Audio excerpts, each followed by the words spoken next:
Hello friends, welcome back to my channel NN square. ஒவ்வொரு உணவிற்கும் சிறந்த சுவை தாருங்கள். இன்றைக்கி நீங்கள் வீடியோவில் பார்க்க போகிறது Day 1 of Ramzan iftar vlog. வீடியோக்குள்ளே போகிறதுக்கு முன்னாடி ஒரு சின்ன ரெக்வெஸ்ட். இப்போ தான் ஃபர்ஸ்ட் டைம் நீங்கள் நம்மளோட சேனலில் பார்க்குறீங்கன்னா அப்போ மறக்காமல் சப்ஸ்கிரைப் பண்ணிக்கோங்க. பக்கத்தில் இருக்க பெல் ஐக்கானையும் கிளிக் பண்ணிக்கோங்க. வாங்க இப்போ வீடியோக்குள்ளே போகலாம். ஃபர்ஸ்ட்டு நான் ஸ்டவ்வில் ஒரு பேன் வச்சு 2 பேக்கெட் பாலையும் ஓப்பன் பண்ணி அதில் சேர்த்து நல்லா பாயில் பண்ணி எடுத்து வச்சுக்கிறேன். இப்போ இந்த பாலை கம்ப்ளீட்டாக கூல் டவுன் பண்ண வச்சிடலாம். இப்போ நான் உளுந்த வடை செய்ய போகிறேன். அதுக்கு நான் மார்னிங்கே 1 கப் உளுந்த ஊற வச்சுட்டேன். இதை ஒரு மிக்ஸி ஜாரில் போட்டு நல்லா அரைச்சிக்கலாம். முக்கியமாக தண்ணியை சேர்க்காமல் அரைக்கணும். தேவைப்பட்டால் கொஞ்சமாக தண்ணி ஆட் பண்ணிக்கோங்க. பாருங்கள், இந்த மாதிரி நல்லா அரைச்சி எடுத்துக்கோங்க. அரைச்ச உளுந்தை இப்போ ஒரு பவுலில் மாற்றிக்கலாம். இந்த அரைச்ச உளுந்தில் 1/2 டேபிள் ஸ்பூன் சோடா உப்பு ஆட் பண்ணிக்கோங்க. 1 டேபிள் ஸ்பூன் சால்ட் ஆட் பண்ணிக்கோங்க. 2 டேபிள் ஸ்பூன் அரிசி மாவு ஆட் பண்ணிக்கோங்க. இப்போ இதை நல்லா பீட் பண்ணிக்கோங்க ஒரு 5 மினிட்ஸ்க்கு. நான் பீட் பண்ணுற மாதிரியே நல்லா பீட் பண்ணிக்கோங்க. உளுந்து நல்லா ஃப்ளஃபியாக மேலே வரணும், அந்த மாதிரி பீட் பண்ணிக்கோங்க. பொடிசாக கட் பண்ணி வச்சுருக்கிற வெங்காயத்தை சேர்த்துக்கலாம். கட் பண்ணி வச்சுருக்கிற பச்சை மிளகாவையும் சேர்த்துக்கலாம். கட் பண்ணி வச்சுருக்கிற இஞ்சியையும் சேர்த்துக்கோங்க.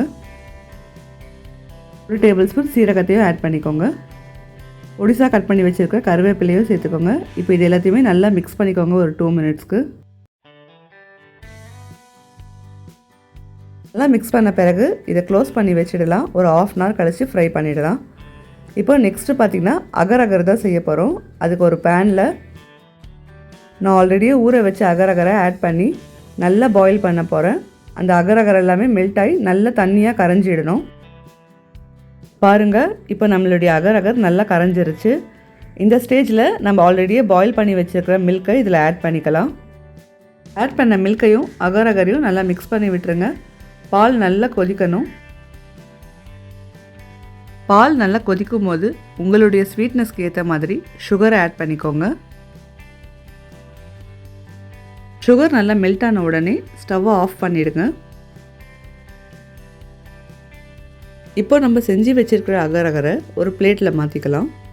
இன்றைக்கி நான் இந்த அகர் அகர் புட்டிங்கில் ஃப்ளேவர்ஸ் ஆட் பண்ண போகிறேன். ஒரு பிளேட்டில் 1 டேபிள் ஸ்பூன் பாதாம் மிக்ஸ் ஆட் பண்ணி நல்லா மிக்ஸ் பண்ணி வைக்க போகிறேன். இன்னொரு பிளேட்டில் ரோஸ் சிரப் எசன்ஸ் 2 டேபிள் ஸ்பூனை ஆட் பண்ணி நல்லா மிக்ஸ் பண்ணி வைக்க போகிறேன். இந்த மாதிரி அகர் அகர் புட்டிங்கில் உங்களுக்கு என்ன ஃப்ளேவர் பிடிக்குன்றதை மறக்காமல் கமெண்ட் செக்ஷனில் கமெண்ட் பண்ணுங்க ஃப்ரெண்ட்ஸ். இதுக்கு மேலே நான் ஃபைனாக சாப் பண்ணி வச்சுருக்கிற டேட்ஸை சேர்த்துக்க போகிறேன். கொஞ்சம் கூல் டவுன் ஆன பிறகு புட்டிங் ஃபார்மில் வந்துடும். அந்த டைமில் உங்களுக்கு என்ன வேணுமோ அதை நீங்கள் ஆட் பண்ணிக்கலாம். இன்றைக்கி நான் பார்த்தீங்கன்னா டூட்டி ஃப்ரூட்டியை ஆட் பண்ணியிருக்கேன். நெக்ஸ்ட்டு பார்த்தீங்கன்னா நான் ரோஸ் மில்க் தான் செய்ய போகிறேன். ஒரு மிக்சர் ஜாரில் நல்ல திக்கான பாலை ஆட் பண்ணிக்கிறேன். 1 ஸ்கூப் வெண்ணிலா ஐஸ்கிரீமையும் ஆட் பண்ணிக்கிறேன். தேவையான அளவு ரோஸ் சிரப் எசன்ஸையும் ஆட் பண்ணிக்கிறேன். இப்போ இதை நல்லா பிளெண்ட் பண்ணிக்கலாம். அவ்வளோதான், இப்போ நம்மளுடைய ரோஸ் மில்க் ரெடி ஆகிடுச்சு. இதை ஒரு கிளாஸில் சேஞ்ச் பண்ணிக்கலாம். மார்னிங்கே ஊற வச்சுருந்த சப்ஸா சீட்ஸை 1 டேபிள் ஸ்பூன் ஆட் பண்ணிக்கிறேன். இது கூடவே 1 டேபிள் ஸ்பூன் ரோஸ் சிரப் எசன்ஸையும் ஆட் பண்ணிக்கிறேன். இப்போ நம்ம நல்லா பிளெண்ட் பண்ணி வச்சுருக்கிற ரோஸ் மில்க்கு இதில் சேர்த்துக்கலாம்.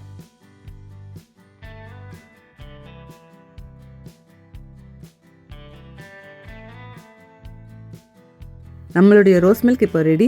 இதை எடுத்து அப்படியே ஃப்ரிட்ஜில் ஒரு 10 மினிட்ஸ்க்கு வச்சிடலாம். இஃப்தார் டைமில் வெளியில் எடுத்துக்கலாம். இப்போ நெக்ஸ்ட் பஜ்ஜி போண்டாக்கு பேட்டர் ரெடி பண்ணிக்கலாம். இன்றைக்கி நான் பார்த்தீங்கன்னா ஆச்சி பஜ்ஜி போண்டா மிக்ஸ் தான் எடுத்திருக்கேன். ஒரு பவுலில் தேவையான அளவு பஜ்ஜி போண்டா மிக்ஸை ஆட் பண்ணிக்கோங்க. லைட்டாக வாட்டரை ஆட் பண்ணி நல்லா மிக்ஸ் பண்ணிக்கோங்க. ஒரேடியாக தண்ணி ஆட் பண்ணி மிக்ஸ் பண்ணிங்கன்னா தண்ணி ஆகிடும். பஜ்ஜி போண்டா பேட்டர் எப்போவுமே திக்காக தான் இருக்கணும்.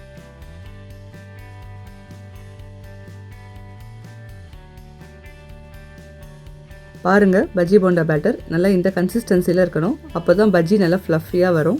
இப்போ ஒரு வாழைக்காவை எடுத்து நல்லா பீல் பண்ணிவிட்டு இந்த மாதிரி நான் ஸ்லைஸ் பண்ணிக்கிட்டேன். பஜ்ஜி செய்கிறதுக்காக ஸ்லைஸ் பண்ண வாழைக்காவை ஒரு பிளேட்டில் மாற்றிக்கிறேன். இப்போ நான் பஜ்ஜி வடை ரெண்டுமே ஃப்ரை பண்ணி எடுக்க போகிறேன். ஸ்டவ்வில் ஒரு கடாய் வச்சு தேவையான அளவு ஆயில் ஆட் பண்ணிக்கிட்டேன். ஆயில் நல்லா சூடான வடையை ஃப்ரை பண்ண ஸ்டார்ட் பண்ணிட்டேன். பாருங்கள், வடையோட ஷேப் எவ்வளோ சூப்பராக வந்திருக்குன்னு சொல்லிட்டு இப்போ ஒன் சைடு வந்து நல்லா கோல்டன் ப்ரௌன் கலர் ஃப்ரை ஆகிடுச்சு. இப்போ இன்னொரு சைடில் திருப்பி போட்டுக்கிறேன். இப்போ நம்மளுடைய வடை நல்லா மொறுமொறுன்னு ஃப்ரை ஆகிடுச்சு. இப்போ இதை எடுத்துக்கலாம்.